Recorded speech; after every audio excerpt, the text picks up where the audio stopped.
Salute to you all. The brave never fall. Self-love through freedom and connection. So feel free to connect to the brave never fall on these social media platforms. If you find anything of value in this following podcast, hit that like button, subscribe and share, and support the brave and bold tribe growing one purposeful soul at a time.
How are you feeling?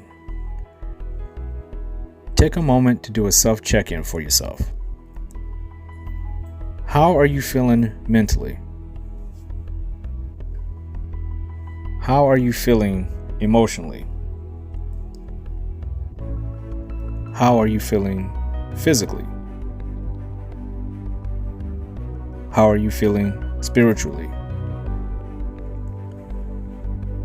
Are you feeling balanced? Are you still journeying on an intentional, purposeful path? How are you feeling?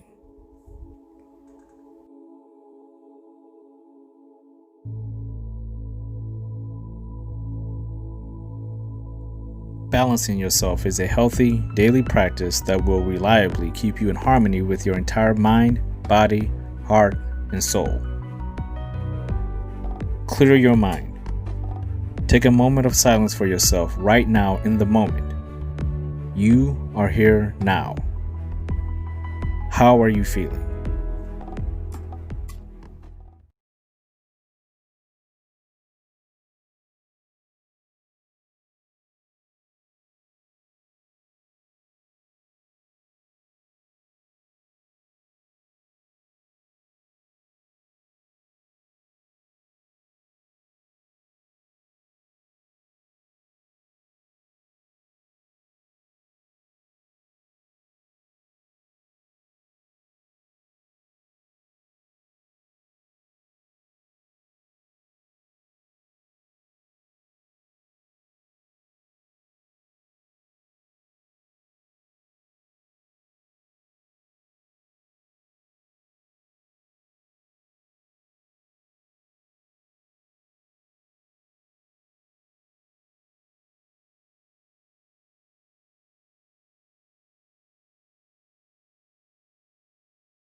Let go of all that you do not need.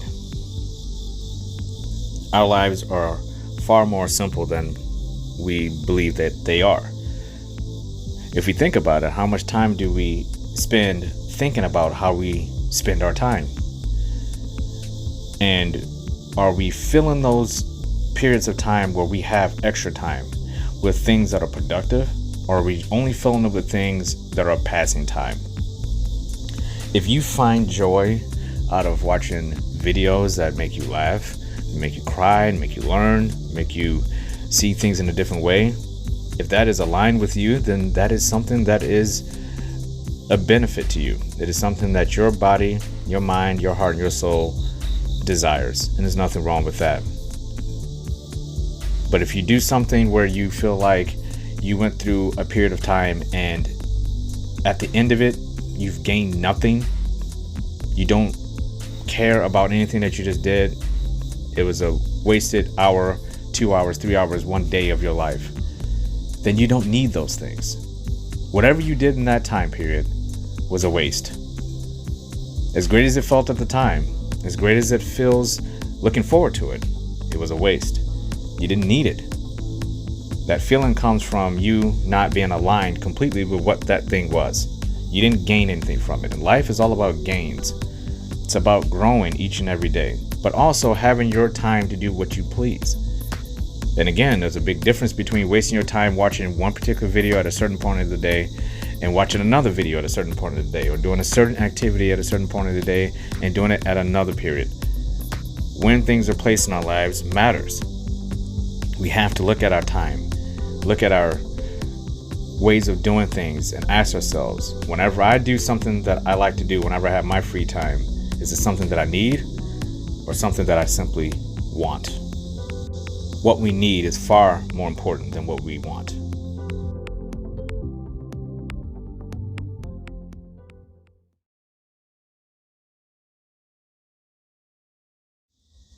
In life, we are often finding ourselves alone.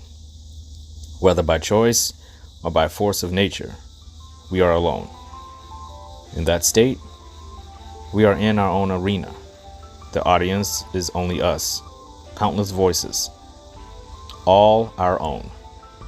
We are the main event. We must entertain ourselves, speak to ourselves, learn from ourselves. Fear will make its entrance and immediately begin making its impact, leading our thoughts away from bravery, confidence, control, discipline, into a dark, unrecognizable version of ourselves.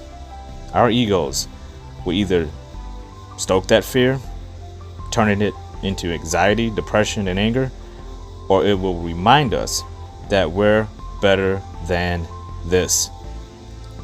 It reminds us that we matter, and we are only what we believe ourselves to be. Being a coward and not facing our fears is unacceptable. We are more. Far more. Every door that closes, we open another. There is no end. What we fear is the unknown. We can turn that fear into acceptance. We are then prepared to face, take on, and overcome any challenge. Life is not your enemy. Like time, it is our friend, our teacher, our guiding light. All we need, we have, and anything we don't need is a distraction. Our egos tell us what we want. It tells us we want one thing, and we acquire something different. Why? We don't trust ourselves. We aren't listening to our hearts, our souls. Desiring people, places, and things that are not aligned with our values is not the path, and we know it when we feel it. So trust it. We cannot allow our egos to define our values and allow cowardice to direct our actions. We are more than that. Deep down inside of each of us, we are more.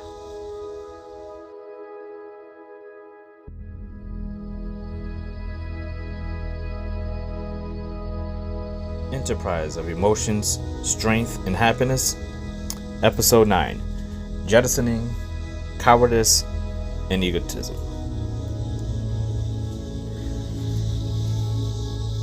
Well, we've all known moments where coward-like behavior has creeped into our actions. And coward is one of those terms where it's obviously, if you call someone a coward, they're going to take that a certain type of way, regardless if they are a coward or not. Which is why I chose to use this word, because it's a word that really gets underneath surface level stuff like you're afraid, you're shy, you don't have any confidence, you don't have any self-discipline, you don't have any self-respect or self-control. In certain ways, when you don't face those things and choose to fix them, the truest definition of the word is maybe you are afraid, maybe you do have anxiety, but Being called a coward is the same as somebody, if you're overweight, someone calling you fat. It is what it is. If you're a certain race, if somebody walks up to you and says, hey, you're black, and if you are a black person, you're black. If you're white, you're white. If you're Asian, you're Asian. If an alien came down here from another planet and walked up to you and said, you're human, and you look at them, you're alien. What's the conversation about?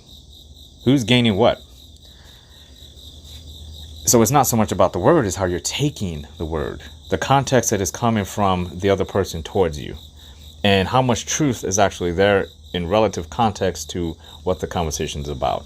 So if somebody walks up to you and says, hey, you're a coward, if you can just press the pause button on that person and actually take in what they said to you before you respond, what would you respond with? You're right or you're wrong? Because there's really two different answers. You can't say, I'm in a gray area of being a coward. You're either a coward or you're not.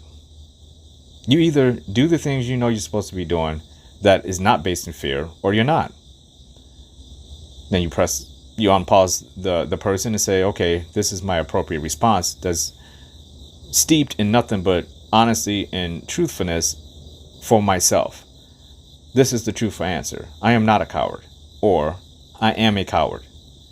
Now again, that's a harsh way of saying you're afraid of something, you're procrastinating on something, and that would be also another word that is, if that was a formula, you have to have human inside of that formula, because we all have moments like that. So technically we're all cowards, but we're all not. Life is about balance. So if you feel like you're afraid of something, you're afraid of something. Why does it bother us so much? Because we have egos. You have to jettison these ideas of caring about what other people think of you. If somebody else thinks you're a coward, what does that have to do with you? It is none of your business about what other people's opinion is about you. You shouldn't care what other people's opinion of you is. It's none of your business. It doesn't matter.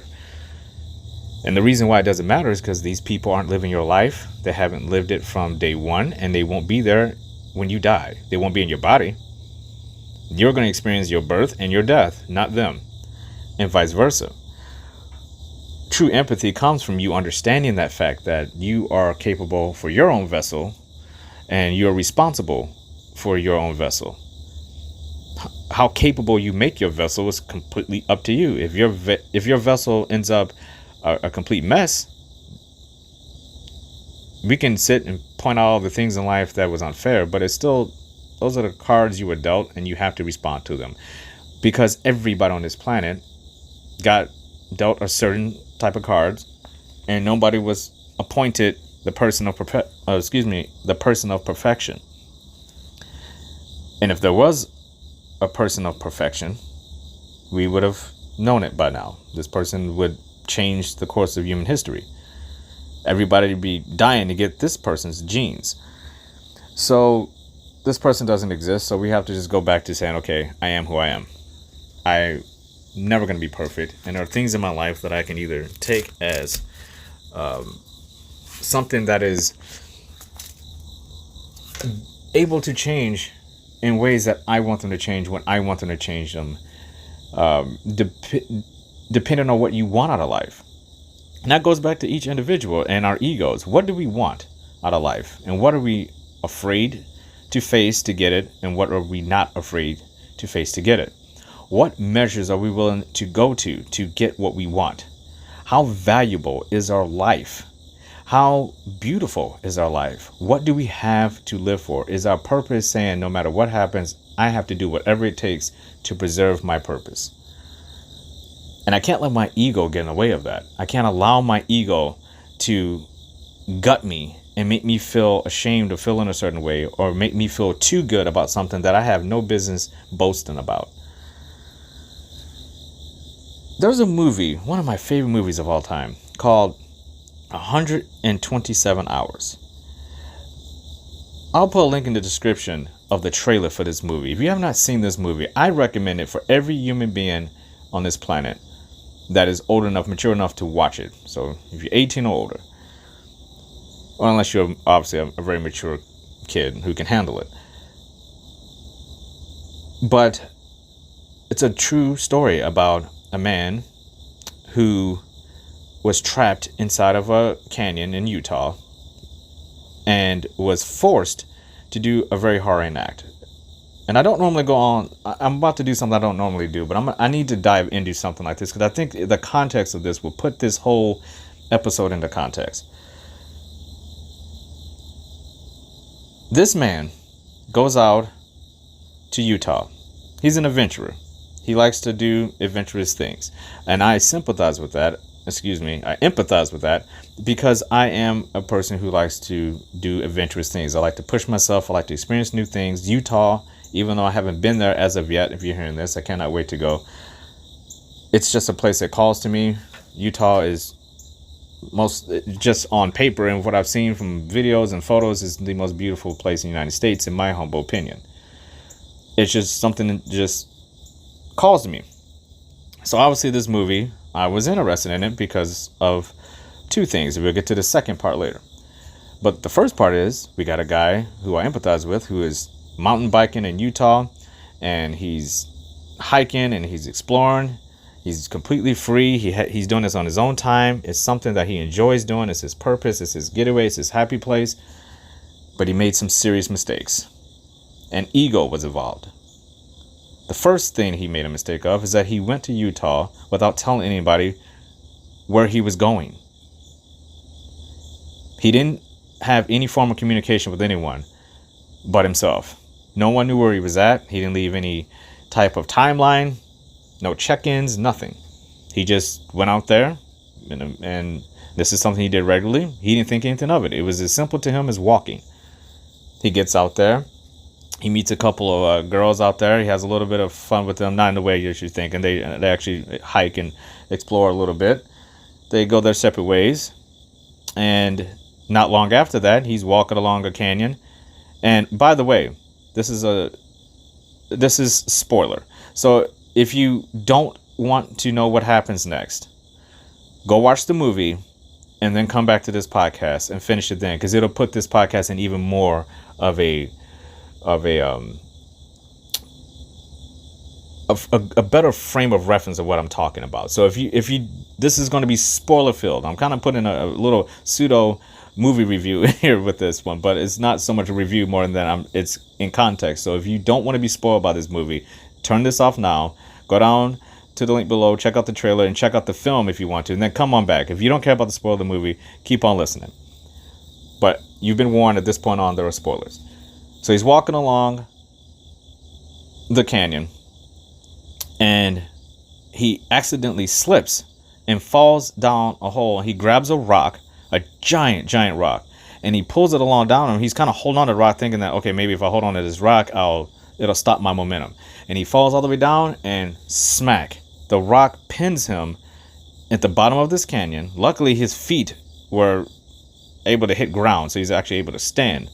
And he wasn't just dangling in the air, but crushes his arm and he gets stuck. He cannot pull his arm out from underneath this rock. He cannot move this rock.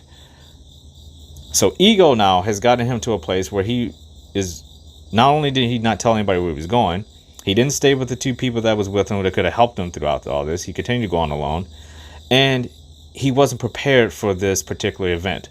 So what does he do? He starts checking for his gear. And in his gear, he realizes he brought a very cheap little pocket knife, a little Swiss Army knife. It's just not something that you would bring when you're going to do something like that.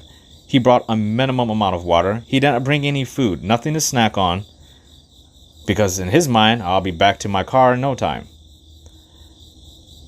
And he's stuck in the middle of the canyon. He starts screaming out help. The girls that he was with couldn't be too far away. He just left them maybe an hour or so ago. But just think about this. You're in Utah, stuck in the bottom of a canyon, and you're screaming.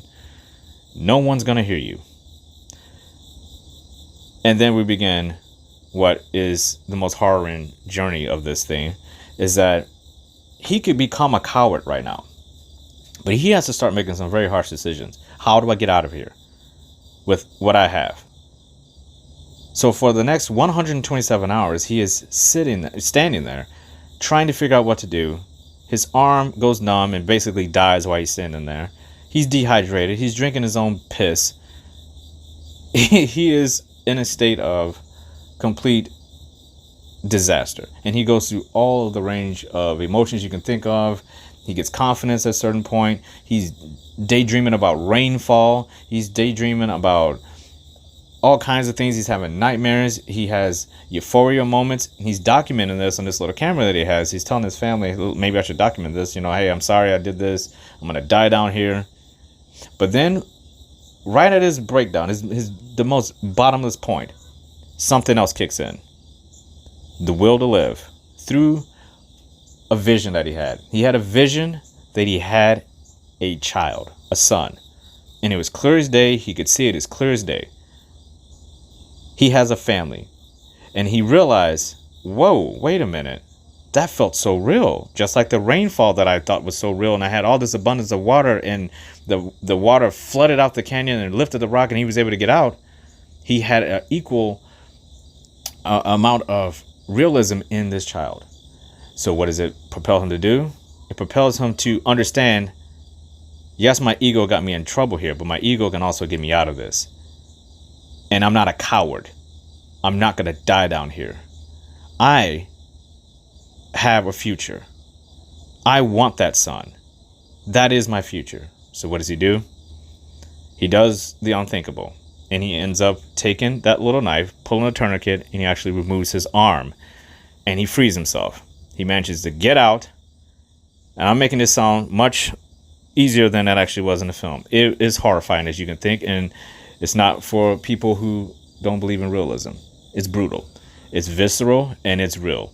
And it gives you the weight needed for a film like this, for you to understand what it takes to understand true purpose in life, true determination, not being a coward, understanding your purpose and knowing that true fulfillment doesn't have to end just because something seems unattainable. Anything is possible if you can put your mind to it, they always say.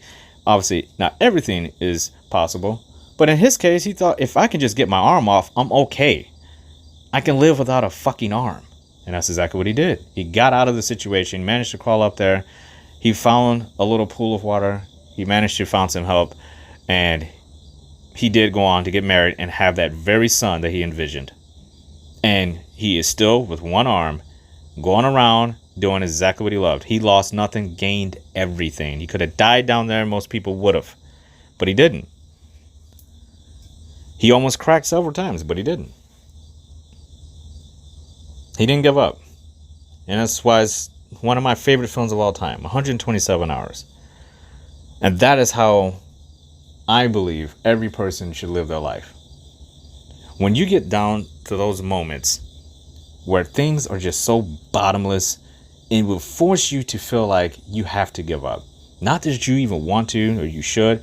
It just says to you, give up. Why is this worth it? It's worth it because it's you. It's something that is aligned with you. It's something that you desire in life. It's worth it because you're thinking about that very worth. If it's popping into your mind why something is worth something,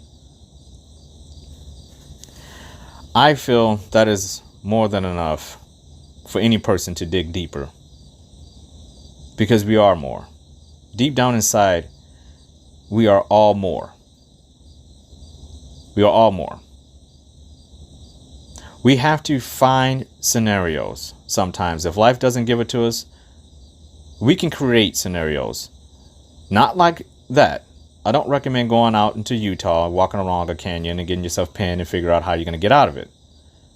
I recommend you put yourself in situations that mimics something like that on a very fulfilling level. Something that is personal to you, but it's something that is also difficult and challenging, and that will push your mind to a place of, what is my purpose? What do I have to live for? When you're down in the dumps and life is beating the shit out of you and that boulder comes out of the sky and hits you in the back of the head because you were standing in stasis for far too long, doing absolutely nothing. If you don't find purpose in those dark, deep moments of clarity, one way or the other, it's clarity about what you should be doing, what you are doing, and what you can't do. Your purpose often, if you don't find it in full, it would give you glimpses. Just like he didn't see in full that he was going to be married and what day he was going to be married and what he was going to be wearing and what job he'd be having and what state he'd be living in. He just saw what he needed to see.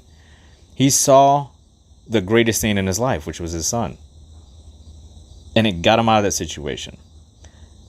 I was a coward for most of my life. And I don't say that lightly. I say that with a heavy heart. Because looking back on it, nothing frustrates and pisses me off more than how much of a, I hate to say this word, but how much of a pussy I actually was most of my life. I had waves of pushing through things. I got through things that I think a lot of kids would have folded on, but I couldn't sustain it. So after my father died, when I was 14 years old, I did a lot of things back then that, looking back on it, I honestly don't even know how I did it because I don't know where I got it from. I detached. I remember the day of my funeral, I actually went out of my funeral. Oh my goodness, that sounded scary. The day of his funeral, I went out and played with my friends. I shouldn't say played with my friends at 14, but I went out and hung out with my cousins and my friends. And I put it aside. I just thought, it's over. This is your life now. And I was 14 years old. And I said, you got to get on with your life. Start with it today. And that was a form of detachment that was in the unhealthy direction. I shouldn't have done it that way. I should have allowed myself to grieve. I should have spoke more to people who understood instead of hanging out with people who didn't understand at all. But that's what I did. I hung out with people who were not aligned with me at the time. My life would have been completely different. However, looking back on it, I wouldn't do it any differently. I would do it the exact same. Because it allowed me to make every major mistake I could make before the age of 30. Which at age 30 is when I finally started to become an adult. To me, at age 30, I was actually like age 20. Mentally, I was around age 20 because I did so many things wrong and masked so many things, and I went in such a deep depression. I lost so many years of my youth that I didn't really start feeling like an adult until I was probably 35. By then, I was married, 5 years into marriage, and had a 5-year-old son with moderate autism. And it forced me at that time to grow up. But it also, at age 35, between age 30 and 40, I really was all over the place on who I knew I could be. Age 37 to 38 is when I started understanding that I could be more, that there was more inside that I could rebuild and create. I had to just blow up the house that I had and go back down to the blueprint of who I was and rebuild something completely new in a completely different place with completely different materials with completely different people. And I did that out of not cowardice, but I did it out of bravery. I did it because I needed to do it. I needed to do it first and foremost for my son. And that is another reason why I align so much with 127 Hours. That film resonates with me so big because my son and the vision of what I could do for him helped me pull myself out of that darkness I was in all the way up to age 38. I knew then that I could be more because of my son. Every decision I make now, first and foremost, is for me because I need to be the best person I can be for him. So the more time and energy I can put into myself, that will benefit him. Every single one of these podcasts that I make is for him first. It's for him. Every decision that I make is for him. Regardless if people understand it or not, regardless of what people believe I should be doing, and the decisions I should make and they think is right or wrong, again, it is none of my business what other people think about me and what they think I'm doing or where I should be going. That's their opinion. That's their take. I salute you. And I would extend to you, to all of us, that we take on that approach. The decisions I make for my son come from a place of me knowing my purpose with him and knowing and trusting myself to know that what he needs from me has to come from me. I have to understand what role I play in his life. But also I have to understand that it's not just about him. It is about me and the people around him, his mother, his family, my friends, the things that I do, it's all together. And just like crawling out of that cavern with one arm, you may come out of it wounded. A bad situation, regardless if you create it for yourself or it's forced upon you, you will come out of it stronger. You will come out of it wounded, but you will be stronger. Your mind will be stronger. Your heart will be stronger. Your body and your soul will be stronger. It will lift your spirits and make you just go so far away from being a coward as possible. No one can ever call that man a coward. And I don't feel in my life currently anyone could call me a coward and I would say, yes, you're right. I don't believe in that. There's a reason why this is called the brave never fall, not the cowards stand tall. The brave never fall is about people rejecting cowardice. You have to jettison that whole notion that you could ever define yourself in that way. And you have to put your ego aside to understand that it takes time and effort to create a life without cowardice. That you are more, you are greatness, and you are here now, and that there is no end. Being brave and bold is not about ego. It's not about saying, I know everything. I know all the right answers. It's just saying, I trust myself. Period. I know what I have to do. It may not be popular with other people. That's not my problem. The decisions I make are for me and me alone, to benefit myself so I'm the best person I could be for the most important people in my life. And you have to have something, some vision, some purpose that is outside of you as well. It's all great to be fulfilled with the things that you do. But setting ego aside, you are affecting other people. But you should only focus on the people that you affect the most, that are aligned with your purpose. My son is aligned with my purpose, so I will make the best decisions for myself to make sure that my relationship with him is strong, that I am teaching him the right things, that I'm giving him a good model of what a person has the opportunity to do as a human being. To show him that when he fails, and he will fail a lot, because we all do, that it's okay, and let's see all the things you learn from that failure. To give him the best chance to succeed. And when you do that, you start understanding, even the people who doubted you in the past, you start mending relationships with people that you thought were lost. People will start to see you for who you really are, especially if they saw you where you were before. They'll start to see you in a way where, okay, I understand now this person is finding their true self, who I knew before. That person was an artificial cowardice shell of this person now who's standing before me. They are actively becoming who they are supposed to be. They're going deep down inside and finding out that they are more. And that's inspiring to other people, which is another reason why we should all move towards this direction. Because it's not just about us. If we can inspire other people to do this, that's one form of helping someone else each day that I feel every human being is called to do. Because I feel helping somebody each day is a huge benefit to all of our lives. You get back what you give out. Life is about giving, not taking. When you get things back, you're not taking them. You're receiving what is your birthright, what is rightfully yours, because you put that energy out yourself. And I love the fact that you can be a coward for 35 years like I was, and you can turn it around and become something not different, but become something true. Who you are.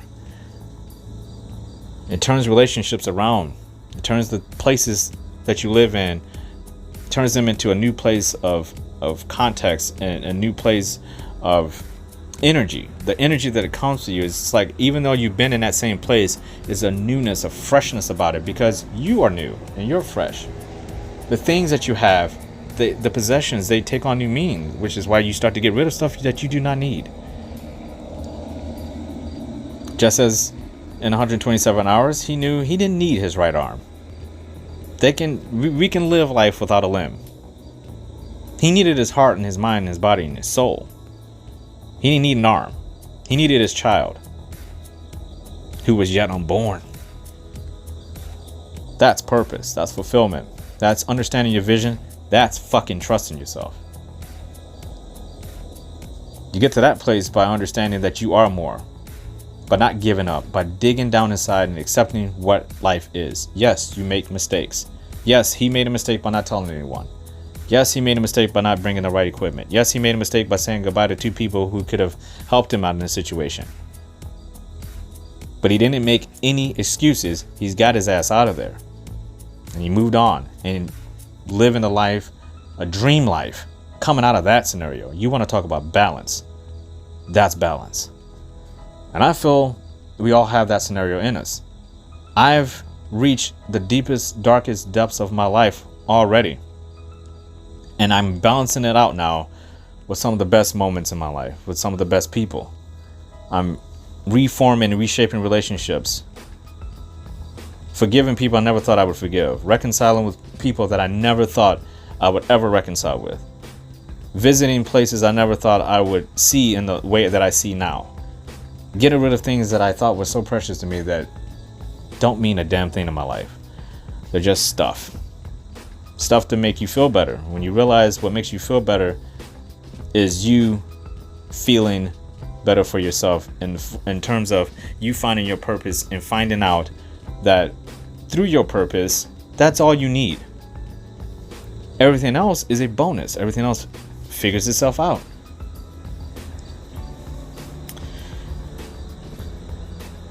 Our egos, they are powerful things. They will remind us daily that, we do have a conscience. We are a human being, and we tend to make really dumb, stupid decisions at the wrong time. Our egos, in a negative way, will do that. But our ego is our ego. And we can also make really good decisions at the right times. In order to make the really good decisions at the right times, you have to face fear. You have to face the unconventional. You have to face the doubters, the naysayers, the places that frighten you, the things that you feel you need in your life that are comfortable. You have to face those things and be honest with yourself and say, this ain't me. I'm more than that, far more. And I deserve more because it's my birthright, but I have to earn it. I have to earn every single second of it. I can't get out of this darkness. I can't get out of this canyon without making a sacrifice. Something has to happen. Something you have to give up and leave behind in order to reform or reshape or rebuild a new life for yourself. You are not a coward. You can face anyone and say, this is best for me. You either take it or leave it. You can go to any place and say, not right for me or perfect for me. Or you can go into any state of mind and say, what are all the things that I have? Let me think about all the things that I have. What is right for me? What is wrong for me? I need to jettison some things in my life. I need to jettison some people, some places, and some things to make life simple, because that's what I deserve. In order for me to grow, I have to simplify some things so I can actually see what I have. What's worth growing?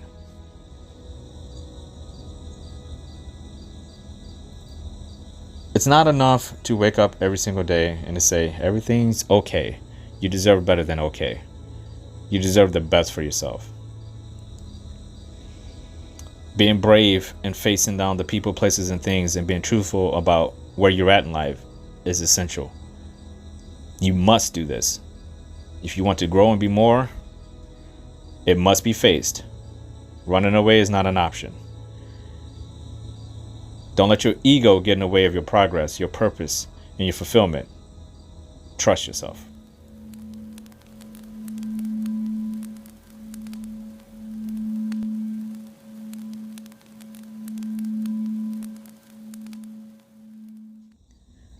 Your mission for today is to find what is one thing, if you were in your most horrible situation where you're about to give up, where life is about to turn the lights out on you, and you're about to go into this darkness, this depression, when you're about to let anxiety overcome you.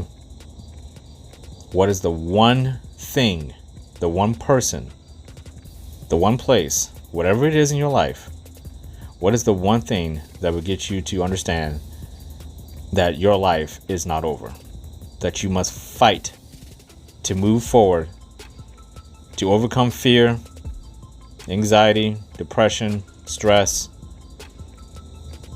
You have to forgive whoever you got to forgive. Reconcile with whoever you need to reconcile with.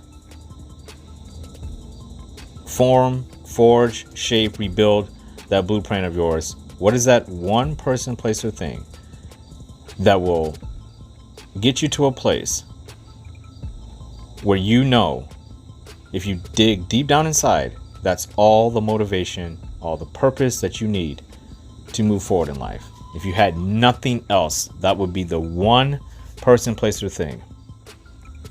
You can only get one. You can only choose one. And you have to trust that whatever pops up in your mind, that's it. And that's your mission. What is the one person, place, or thing in your life that will define your true purpose, that gives you the best sense of motivation outside of growing yourself? What is it? Who is it? Where is it? We all have passion, drive. It comes from somewhere. It's what you seek. It's deep down inside you. You are more. Find the answer to that question and challenge yourself to pursue that. Never give up on it. That is your strength. That is your happiness. That is you.